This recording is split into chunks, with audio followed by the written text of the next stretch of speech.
Rocco Baldelli was fired by the Minnesota Twins. When did this come out, Jeremy? Yesterday, and then I think they had the season debrief press conference at Target Field today, which I'm sure we'll get plenty of details on later. Let's Yes, talk I about. was there if we want to add some details in later, but we can start with the Rocco stuff later.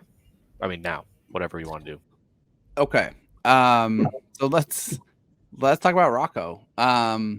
Surprised, expected. What do you make of the move overall? Let's start high level. Okay, so when I saw the email, it did like okay, let's back up. Going into Monday, you know there's going to be managers fired, and I Yep. remember thinking, I seeing the first one gone, and I'm like, does Rocco get fired today? And I'm still leaning on this is a franchise that doesn't fire people, right? And that's just not true anymore. It didn't shock me that a move was made once it was made. But yeah, I mean, I think, if I had to put money on it, I would have said that he was going to get fired. But at the same time, they exercise his option. So weird.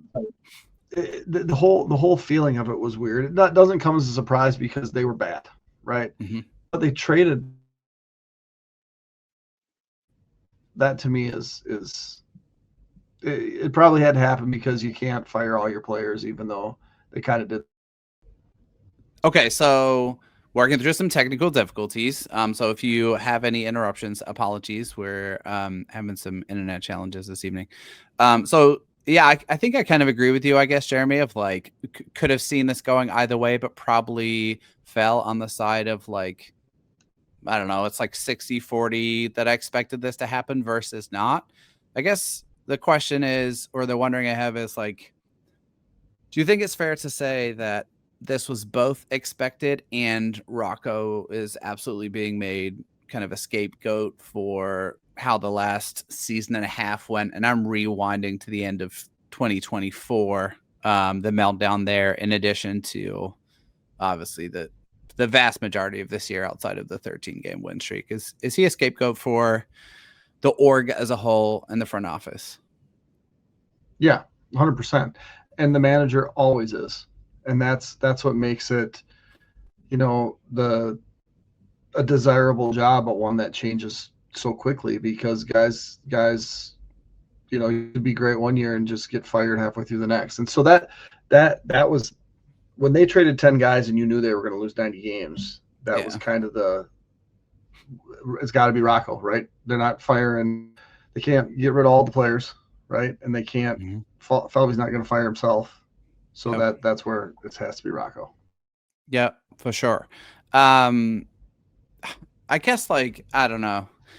I'm having a hard time getting, and not energized. That's not the right word, right? Because I think some people are excited by change and the prospect of it potentially.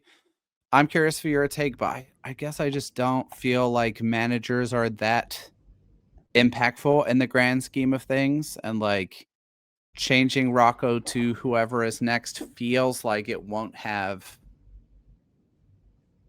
a particularly material impact on how the team does or how the organization does heading into 2026. Like, I guess the question buried here, Jeremy, is like, do you think managers matter at all?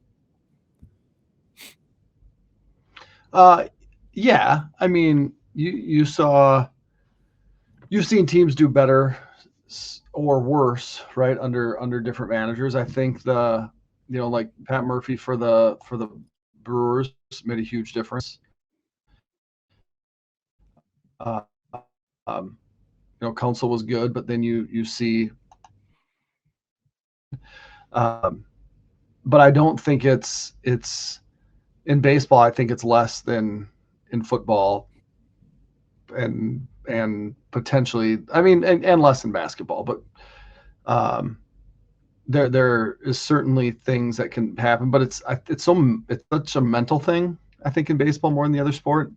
So it's like almost how they are as a mental coach, because when things go wrong mentally, you're going downhill, and